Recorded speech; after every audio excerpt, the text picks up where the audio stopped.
Om Namo Bhagavate Vasudevaya.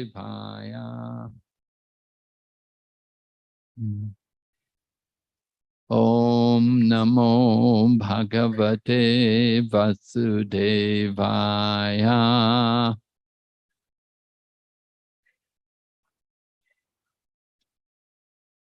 So we're hearing about the travels of Narada Muni as he's searching for the devotee who has received the greatest mercy from the Lord. And we heard how Narada had come to Hastinapur to glorify the Pandavas as being the greatest devotees. And Narada was describing how the Lord, in all of his different incarnations, for example, all the different incarnations, avatars, they're coming from Vishnu. So when they kill some demon, they don't liberate them. People like Ravan and Kumbhakarna and Hiranyakashipu and Hiranyaksha, many different demons were killed. Kalanemi was another one. They were different demons who were killed. They didn't get liberation. But when Lord Krishna kills the demons, he's very, very good, very merciful to them. And we were describing what happened, for example, with Kamsa, when after Krishna killed Kamsa. Of course, Kamsa was always absorbed in thinking of Krishna. He was very much worried that Krishna is going to come and kill him. And finally it happened, and Lord Krishna put his lotus foot on the chest of Kamsa and killed him. But after he killed Kamsa, he arranged a big funeral, Vedic funeral for the death of the king. And he put the father of Kamsa on the throne. And then we heard also about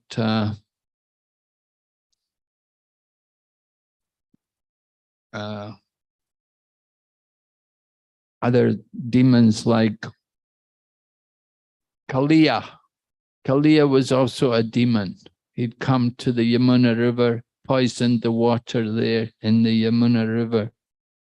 But Lord Krishna was so kind that after Kaliya had tried to strangle Krishna, held Krishna in his coils for a long time in the bottom of the Yamuna. But then Lord Krishna broke free from the coils of Kaliya and he danced on the heads of Kaliya. So he punished Kaliya serpent. But then the wives of the Kaliya serpent, the Nagapatnis, came and they offered prayers to Lord Krishna and they begged Krishna to save their husband, not to kill their husband. So Krishna agreed, but he told Kaliya that you have to leave this place. We don't want you here in the Yamuna River because you're poisoning the water for all the cows and the people. All the people in Vrindavan, they depend so much on the water of the Yamuna. So Lord Krishna sent Kaliya away, that you go away, there's an island in the middle of the ocean, you go and stay there on that island there. And you don't have to worry about Garuda. Kaliya had come to the Yamuna because he was afraid of Garuda. But Kaliya knew that if he goes to the Yamuna, there's a curse on Garuda, that if he came there, he would die. So Bari Muni had put some curse on Garuda, that if he was to come to the Yamuna to take fish again, he would die. And so Garuda, out of respect for the curse, he didn't go to the Yamuna. Although he could have, because Garuda is more powerful than the curse of Subari Muni. Garuda is the direct servant of Lord Vishnu. Anyway, Garuda respected the curse and he didn't go to the Yamuna. And Kaliya knew that. So Kaliya was taking advantage. He was staying there in the Yamuna River so that Garuda wouldn't harm him. But Lord Krishna told Kaliya, now you have to leave. We don't want you here in the Yamuna River. And you have to go to the, but Lord Krishna promised Kaliya that you don't have to worry about Garuda, because when I was dancing on your hoods, I have put some marks there on the hoods of the Kaliya snake. And those marks, they're signs that the lotus feet of Lord Krishna have touched the head of the Kaliya snake. And when Garuda sees these marks, he will recognize these marks as being the marks of the Supreme Personality of Godhead, and he will respect you. And it happened that Kaliya and Garuda became friends after that. Although Garuda's a bird and Kaliya's a snake, and usually snakes and birds are not friends. But from that time on, when Garuda saw the lotus feet on the hoods of Kaliya, Garuda accepted Kaliya as his friend. So that was another example of Krishna's kindness. So you have Kamsa, you have Kaliya, and then we spoke about Putana also, how Lord Krishna was so kind to Putana that he took her to the spiritual world to be one of his nurses there in the spiritual, in Goloka, in the topmost abode. So this was very special. And then also in the past, there were other demons who the Lord was kind to, people like Bali Maharaj. Bali got special mercy from the Lord. Although Bali was the king of the demons and they conquered the heavenly planets, Lord Vamanadev came and took everything away. But the Lord also said, I'm coming with you. I will come with you to the lower regions of the universe, to Sutala Loka, where Bali Maharaj resides, where all the demons reside there. And the Lord said, I'm coming there as your doorkeeper, and I will protect you from any disturbance. And it happened that at one point, Durvasa had come there, and Durvasa had come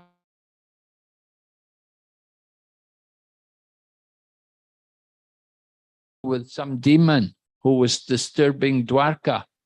But Lord Vamanadev said, no, I cannot leave Bali Maharaj here. I'm here to protect Bali Maharaj. I cannot just go with you just because you have something urgent. I'm staying here to take care of Bali Maharaj. So this was the kindness of the Lord on different demons. Lord Ramachandra, he would give liberation, and he gave liberation to people like Sugriva and to Hanuman and to Guha, the Nishida, different people. They all got liberation by the mercy of Lord Ramachandra. Also Maharaj Dasarath, because Maharaj Dasarath was so attached to Lord Rama, so he was always thinking of Lord Rama, and he gave up his body in separation from Lord Ram, because Lord Rama had gone off in exile. And at that time, Maharaj Dasarath quit the material world. So he also got liberation. But although they got liberation, they didn't get prema. They didn't get the highest thing, the sweetest thing. So Narada Muni points out how fortunate the Pandavas were, that they were getting so many sweet dealings by Lord Krishna with the Pandavas, that their dealings were very intimate and very sweet, which was not seen in other incarnations, other avatars. The Lord Krishna's very special affection for the Pandavas was clearly seen by how much Lord Krishna cared about the Pandavas and how much the Pandavas cared for Lord Krishna. And so in this way, Narada Muni is glorifying this wonderful relationship which the Pandavas have, that they were so fortunate they were able to enjoy the very special affection of Lord Krishna, which other people, while they were maybe devotees, they didn't get the same intimacy. They were not able to appreciate the Lord in the same intimate way as the Pandavas, because the Lord would personally come and stay with the Pandavas. He would come there to Hastinapur and stay with them. And it said that even the great sages would come from the forest. They would come there and they would stay with the Pandavas just to be there with Lord Krishna. Because Lord Krishna is the all-attractive Supreme Personality of Godhead. So all of the great sages, they were all eager to enjoy that opportunity to be with Lord Krishna. So this was, these facts are very special. Let's see, we'll go on.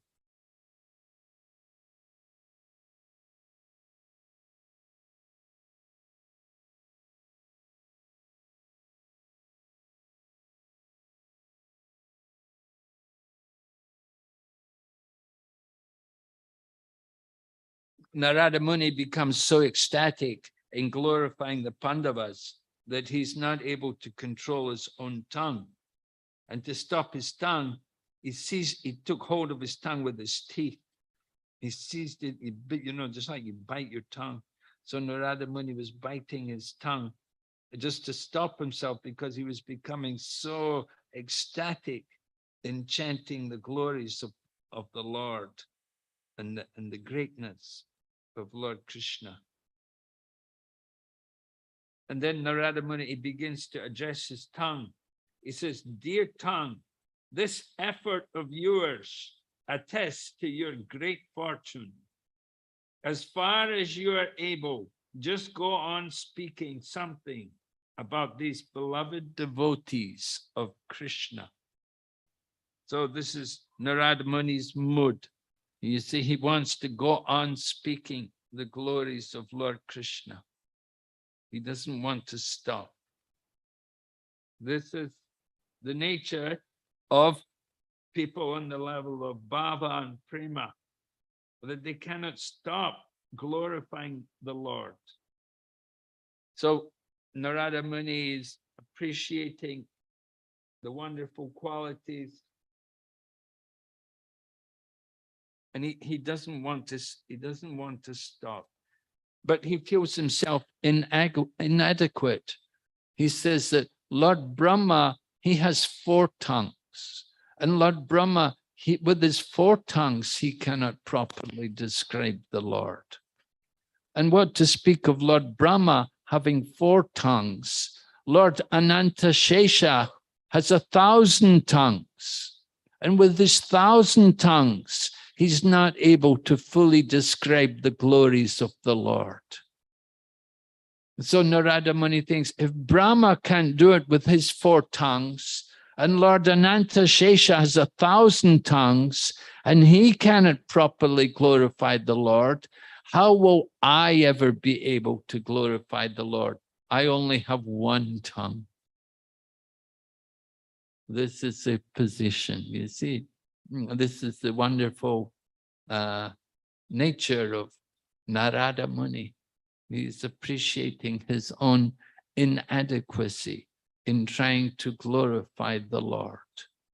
That there's just so much can be said, but how much can we say? And so Narada Muni is lamenting his own condition, that he only has one tongue.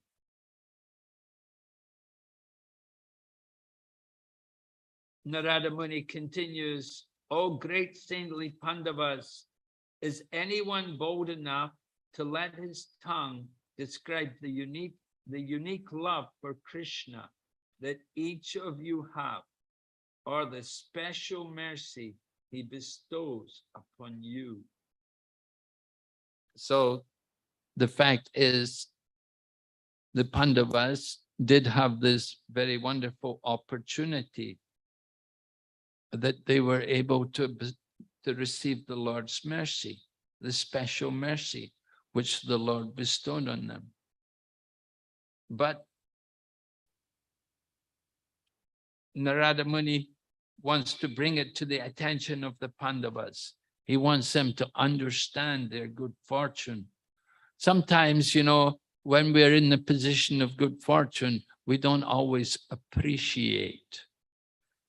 Just like when Srila Prabhupada was with us, we appreciated Prabhupada, but we didn't fully appreciate Prabhupada.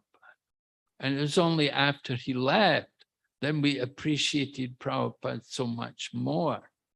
We were thinking how fortunate we had been to be with Prabhupada.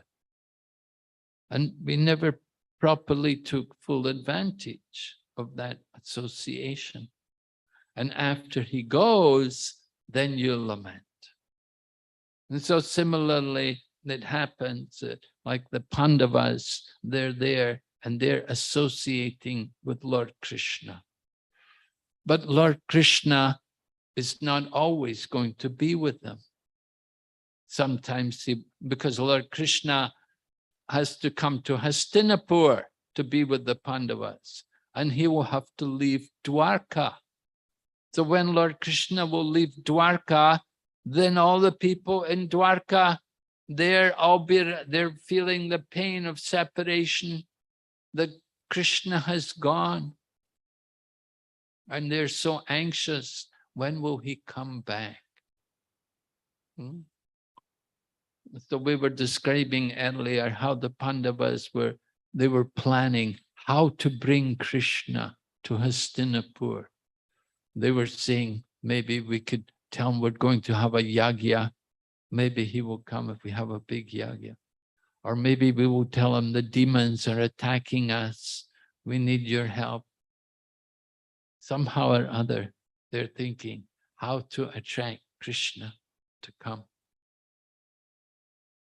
But at the same time, the people in Dwarka, they want Krishna there in Dwarka. Oh, they're doing a yagya. We also do a yagya. We also have demons attacking us. Oh, why you go to Hastinapur? You should be here with us in Dwarka. Don't leave us. Like this. Devotees were always trying to attract Srila Prabhupada. Prabhupada was very fond of mangoes. He liked mangoes. He was coming from Calcutta. Mangoes are quite common there. And so Prabhupada had sent the one lady, Govinda Devi Dasi. And she was a young lady who joined the Krishna consciousness movement with her husband. Her husband was named Gorsundar. And so Prabhupada had sent them to Hawaii to open a temple for the Krishna consciousness movement. So at one point, Govinda Devidasi, she was very deeply attached to Srila Prabhupada. She loved Prabhupada very much. And she had been like Prabhupada's secretary for him. They were both artists also. They did beautiful pencil drawings, which were originally put in the teachings of Lord Chaitanya. If you ever get an old edition of the teachings of Lord Chaitanya, you'll see these beautiful black and white pencil drawings. So they did them, they did these drawings. Later on, somehow they took them out and they put these color pictures in. But I personally, I like these pencil drawings. They were much more vivid and very attractive. Anyway, Govinda Devi Dasi wrote to Prabhupada that Prabhupada, the mangoes are just coming into season now. Now it's the best time to come to Hawaii. Mangoes are just coming into season. So you should please come right away. So Prabhupada wrote back to her. He said, I'm very pleased to hear that you're happy there in Hawaii. And I'm happy to hear that the mangoes are coming into season. But he said, I have to go to Russia. He said, I'll be preaching Krishna consciousness in the snows of Russia. So he said, preaching in the snows of Russia is sweeter than the sweetest mangoes. So in this way, Prabhupada told her that, yeah, mangoes are nice, but there's something better. And that is preaching. Even if you're in the snow of Moscow, it's sweeter than the sweetest mangoes. All right, so devotee Narada Muni is appreciating the topics of Lord Krishna and the special mercy which Krishna bestows on him. And so then he talks about, he says, your mother meaning Kunti, she once heard from the mouth of Akrura a single statement by Krishna, sweet with affection and meant to console her.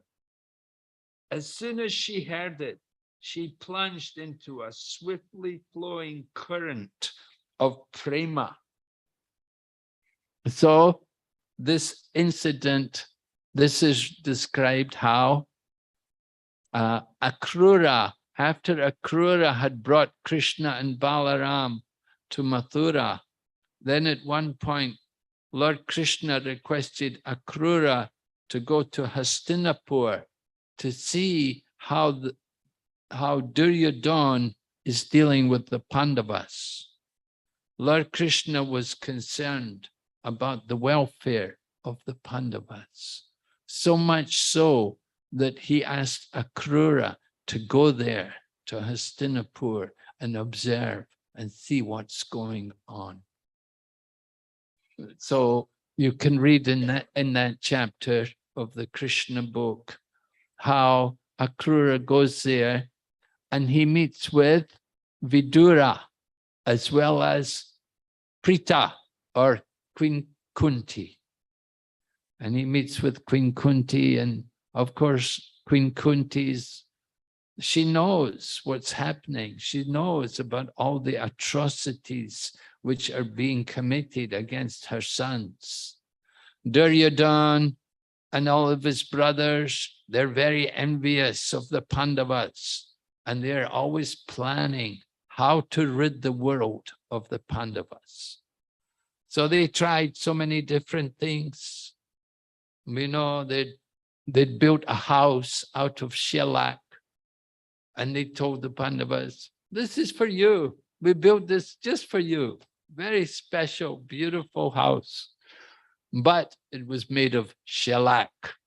And the nature of shellac is highly inflammable. So anyway, the plan was to put the Pandavas in there and during the night, set fire to the house. And so it happened, the Pandavas had gone to live there. And one night it happened that the Kauravas set fire to the house. But the Pandavas had made a plan and they were able to escape safely. And so for some time, people thought the Pandavas were all dead. But then when it came to Draupadi's archery contest, the Swayamvar, then at that time, then Arjuna came and he won the hand of Draupadi and he took her as his wife. And then people knew, oh, the Pandavas are not dead, they're all alive. So that was one attempt on the Pandavas. And then, of course, they'd given poison. They'd given poison to Bhim. They tried to kill Bhim. They knew Bhim has a voracious appetite. So they gave him a lot of food, but there was a lot of poison in it. So Bhima ate the food. He ate the food. He's very, he has, his name is Rikodar, right? One who has he has a big appetite, but at the same time, he can perform Herculean tasks. So Prabhupada said, if you want to eat good like Bhima, you have to also work good like Bhima. You have to perform Herculean tasks, and then you're worthy to eat like Bhima. Anyway, Bhima ate the poison food, and so then they thought, oh good, he's dead. And so they knocked his body into the lake. But in that lake, there were poison fish. And the poison fish, when the body of Bhima came in the bottom of the lake, the poison fish began to bite Bhima's body. And the poison from the fish counteracted the poison from the food which Bhima had eaten. And in this way, Bhima recovered. And so he was saved. And then, of course, there was the gambling match. And the Pandavas lost all of their wealth. And they were even told to bet with their wife that Draupadi was to be put as a wager. And the Pandavas, because they were Kshatriyas, they cannot refuse a challenge. And so it happened that Draupadi was also lost in the gambling match. And at that time, they tried to disrobe Draupadi. And her husbands could do nothing to help her. But of course, Lord Krishna came to save her. Draupadi showed her chastity, her faithfulness as a devotee. Her husbands, 5 husbands, could not help her, but she called to Lord Krishna. And Lord Krishna came in the form of the unlimited sari. And in this way, Mother Draupadi kept her chastity and proved her greatness as a devotee. Actually, what was planned to disgrace Draupadi only glorified her more, because it showed her glory as a very chaste woman. And her chastity and her faith in Lord Krishna was revealed. And that established her as the great devotee for which we know her today. And then after that, then there was the battle of Kurukshetra. So after Draupadi's attempt to disrobe her, then the Pandavas, they had lost more gambling match. They had to go into exile for 12 years or 14 years. And then after the exile came over, there was 1 year incognito, and then they came back. Then it was time for the Kurukshetra war. So in this way, Mother Kunti was suffering so much. And Akrura, he had been told by Lord Krishna, you go and find out what's happening in Hastinapur. Lord Krishna is so concerned for his devotees. He wants to know what is happening. How are they treating the Pandavas?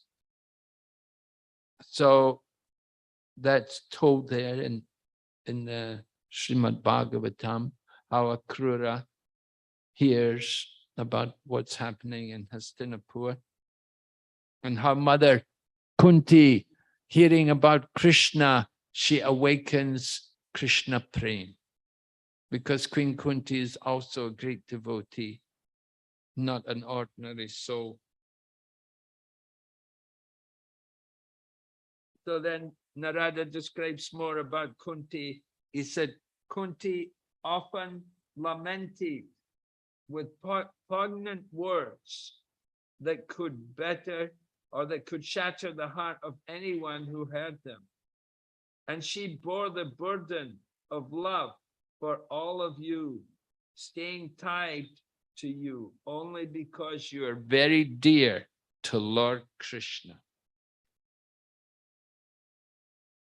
So Mother Kunti is described that it wasn't that she was just attached to her sons, but it was because her sons were devotees of Krishna. That was the important thing. That was the love for Krishna which they had.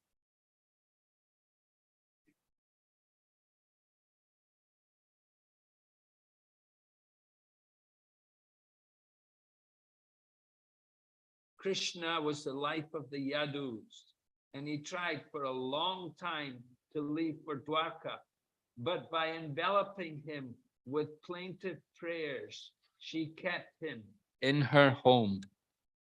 Narada's describing about Queen Kunti, how she's such a great devotee, that although Krishna had come there to Hastinapur for the, to be with the Pandavas, he wants to go back to Dwarka.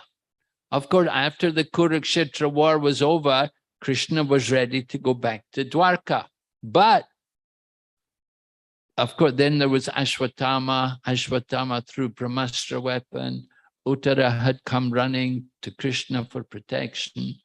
And Krishna had protected Uttara, had protected the child in her womb. Then Krishna wants to go to Dwarka. But then Kunti comes. And Kunti begins to offer her prayers, right? The prayers of Queen Kunti, which are there in the first canto, chapter 8. Beautiful prayers. Queen Kunti is praying to Krishna. Prayers like Krishnaya Vasudevaya, Devaki Nandanaya Cha, Nanda Gopa Komaraya, Govindaya Namo Namaha. Namo Pankaja Nabaya, Namo Pankaja Malane, Namo Pankaja Netraya, Namaste Pankajangraye. Like this, Lord Krishna is being glorified by Queen Kunti's prayers.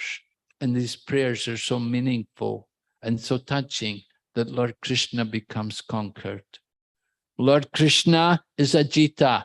He is unconquerable. But he becomes conquered by the pure love of his devotees. So it's not just mechanical recitation of some prayers, but it's the feeling of the heart. Because Queen Kunti offered these prayers from her heart. So the Lord was overwhelmed with love for Queen Kunti.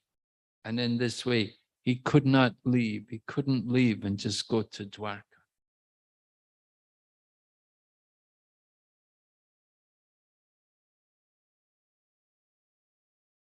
Then Narada talks about how Lord Krishna bestowed upon Yudhisthira the highest prestige, greater than that of anyone else in the upper and lower worlds. What did he give to Yudhisthira? Well, he allowed Yudhisthira to perform the Rajasuya sacrifice. That was the arrangement of Lord Krishna. With the help of Lord Krishna, they could perform that Rajasuya yagya.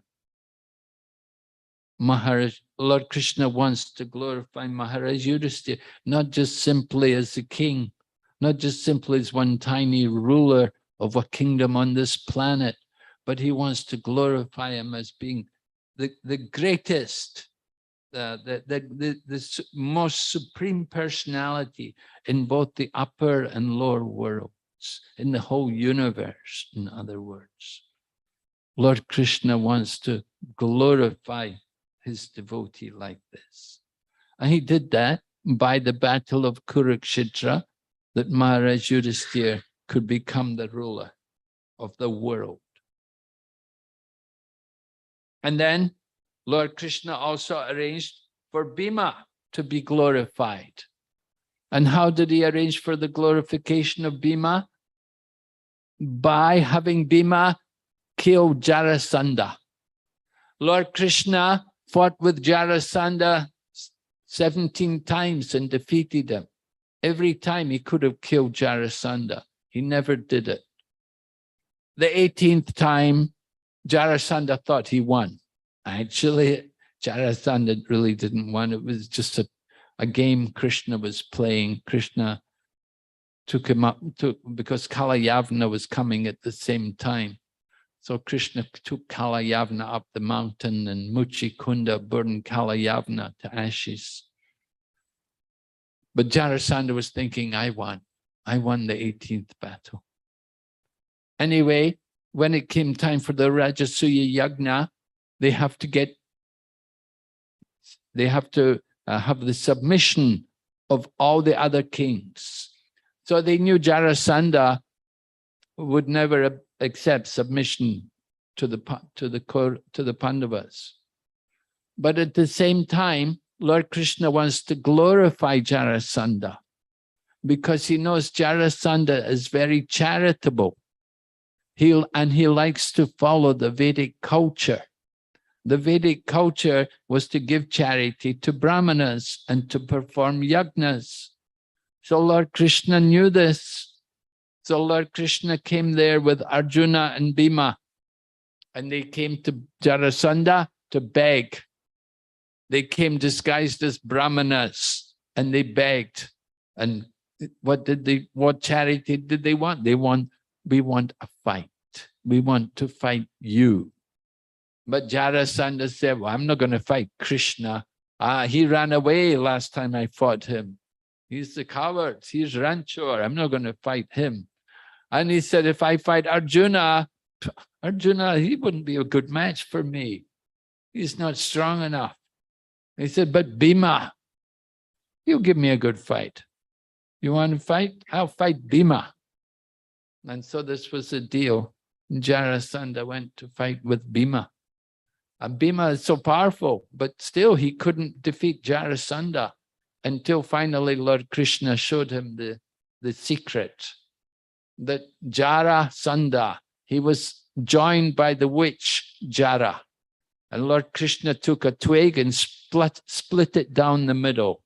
He said, in this way you can defeat Jarasandha. So Bhima came forward and he grabbed one of Jarasandha's legs and he held the other leg with his foot. And then he ripped him right down the middle. He ripped him right into two halves. And he threw the two halves far away from each other. And in this way, Jarasandha was killed. And so Lord Krishna arranged the glory of Bhima, that Bhima could defeat Jarasandha. And Jarasandha is also glorified because Jarasandha was following the Vedic culture. He was giving his charity. So it's very nice. And then we hear also about Arjuna. Arjuna became renowned for his intimate friendship with Krishna. Narada Muni said, even if I had hundreds of mouths, I could never speak all the glories of Arjuna. So Arjuna, the intimate friend and the one who hears the Bhagavad Gita. And so very special, intimate relationship with Lord Krishna. And then he also glorifies Nakula and Sahadev. In this way, all the 5 Pandavas are being glorified. Nakula and Sahadev, what did they do? Well, at the Rajasuya sacrifice, they had to choose the person who is most worthy of worship. So Nakula and Sahadev chose Lord Krishna. And they stood up and said, Lord Krishna is the most worshipable person. Of course, this greatly agitated the mind of Shishupal. And Shishupal became very disturbed. And at that time, Lord Krishna had to decapitate Shishupal. But Nakula and Sahadev, they were the instigators. They glorified Lord Krishna. He's the most worshipable person. We should all worship him. So it was greatly appreciated how Nakula and Sahadev spoke the glories of Lord Krishna in the assembly of the Rajasuya Yagya, so that Maharaj Yudhisthira could perform this Rajasuya Yagna. In this way, Narada Muni is glorifying all the different Pandavas, how they're all great devotees. Just see all the wonderful things which they did.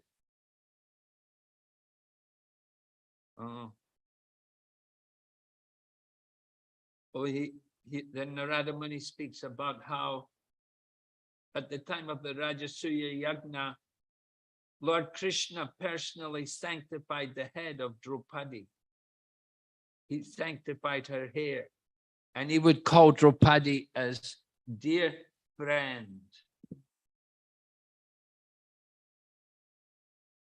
And he took away any fear which Draupadi had about Durvasa, because we know Durvasa would often come with all of his disciples, and you're supposed to feed all the disciples. When the guru comes with all the disciples, you're supposed to feed all the guru and all the disciples. So Durvasa was sometimes coming there to the home of the Pandavas, and Draupadi would have to deal with it. But Lord Krishna would come to help her. We know how Durvasa came one time, and there was only some tamarind leaf left in the pot. But Draupadi offered it to Krishna, and Krishna was satisfied. And when Krishna was satisfied, because Krishna is the super soul in everyone's heart, Durvasa and all of his disciples were all satisfied, and nobody felt any more hunger, and they didn't come for the food anymore. So that was the arrangement of Lord Krishna, how he helped Draupadi. And then also and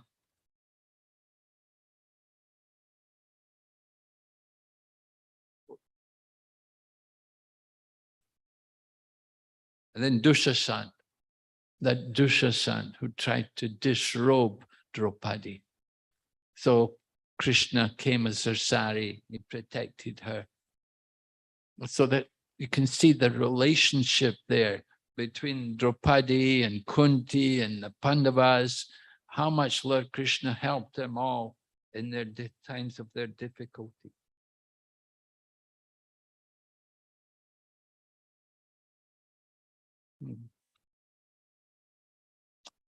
All right, so then the last thing is we hear about Vidura and how Lord Krishna relished the porridge of Vidura. Duryodhana prepared a big feast with ghee, but Krishna said, no, I'm not hungry. That's okay. I have a bad stomach today. I'm not hungry. But Vidura came with porridge, and Krishna enjoyed it. He relished it. So this is again Krishna's relationship with his devotees. And Lord Krishna also organized, at the time of Lord Grandfather Bhishma leaving the world, Krishna organized the ceremony, the passing away ceremony of the great general Grandfather Bhishma. Lord Krishna had personally come there, and after Bhishma departed, Lord Krishna organized the funeral ceremony.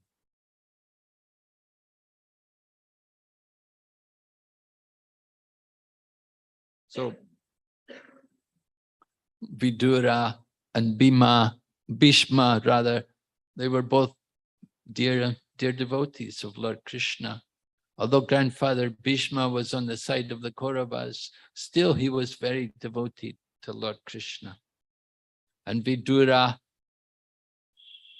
is also from Lord Krishna's pastimes, very deeply attached to Krishna, and he'd helped so much in the pastimes to protect the Pandavas.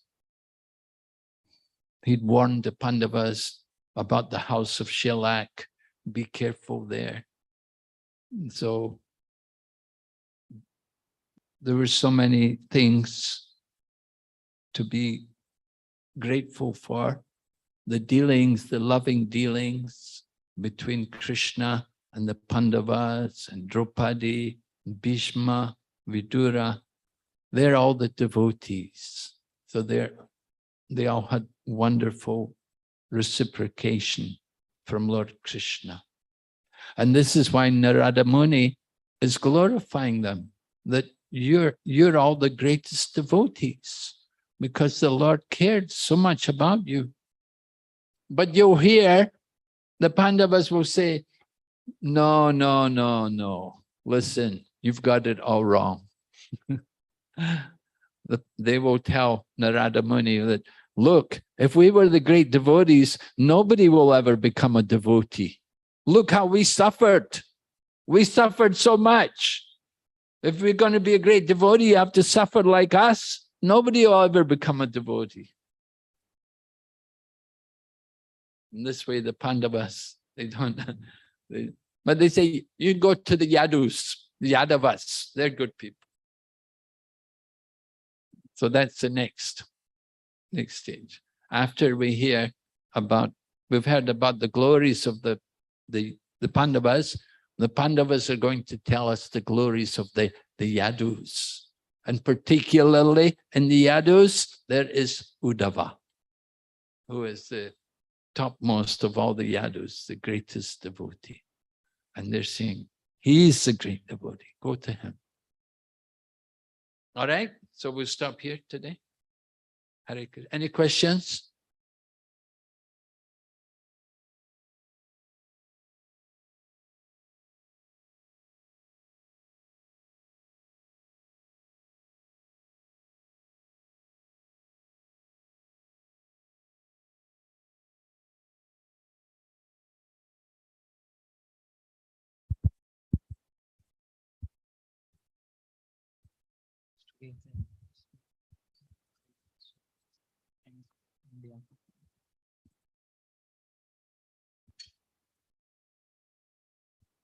Hare Krishna, dear devotees. So today Maharaj will be leaving to Hyderabad. So today is the last day we could hear from Maharaj for this visit. Maharaj will be going to Hyderabad today, and from there to Mayapur. There are many devotees from China also who are waiting for Maharaj's association in Mayapur. So Maharaj has to leave today. So we wanted to express our gratitude and wanted to thank Maharaj for the wonderful association that we received. It was like a very great mercy for a good long period of time. I'm sure all the devotees will be missing the wonderful lectures which Maharaj gave almost daily morning. Very, very crystal clear explanation, and the pastimes from Brihad Bhagavathamritha. And I still remember one of the questions which Maharaj had answered of mine, that how we should not be gradual in our approach to Krishna consciousness, but we need to be putting ourselves in the fire. Otherwise, if our approach is gradual, then our progress will also be gradual. And how Maharaj explained about Prabhupada always chasing the rhinos. It was very inspiring for me personally, and I'm sure all the devotees would have got so nice experience by the questions which were so nicely answered by Maharaj patiently almost every day. And not only that, Maharaj also was accompanying in the most of our festivals and activities like Balram Jayanti, Janmashtami, Prabhupada Appearance Day, children's program which was inaugurated above in the first floor, and then Maharaj accompanied in the youth yatra, small yatra in the Narasimha temple. So Maharaj was always with us, encouraging. He gave association to the brahmacharis also. So we are so very grateful to Maharaj and for enlivening us, enthusing us in our Krishna consciousness. And Nagar Kirtan especially, yeah, I forgot. Saturdays distributing the pamphlets. So we are almost, everybody is so much enthused and appreciated the nature of Maharaj, and they got so much enlivened in Krishna consciousness. So we not only deeply thank Maharaj and also beg for forgiveness in case there are any inconveniences in our services or any deficiencies. And I would like to pray and hope that we will get Maharaj's association in the coming future whenever possible in ICC. And also we would like to thank the devotees who helped in the services to Maharaj, especially Upendra Prabhu and Tulsi Mataji, who were always there to help us arrange for the prasadam and many other services towards Maharaj. So let us thank once Hare Krishna mantra and express our gratitude from the bottom of our heart for His Holiness Bhakti Vighna Narasimha Swami Maharaj. Hare Krishna, Hare Krishna, Krishna Krishna, Hare Hare, Hare Ram, Hare Ram, Ram Ram, Hare Hare. Srila Prabhupada ki jai. His Holiness Bhakti Vighna Narasimha Swami Maharaj ki jai. Go back to Vrinda ki. Hare Krishna.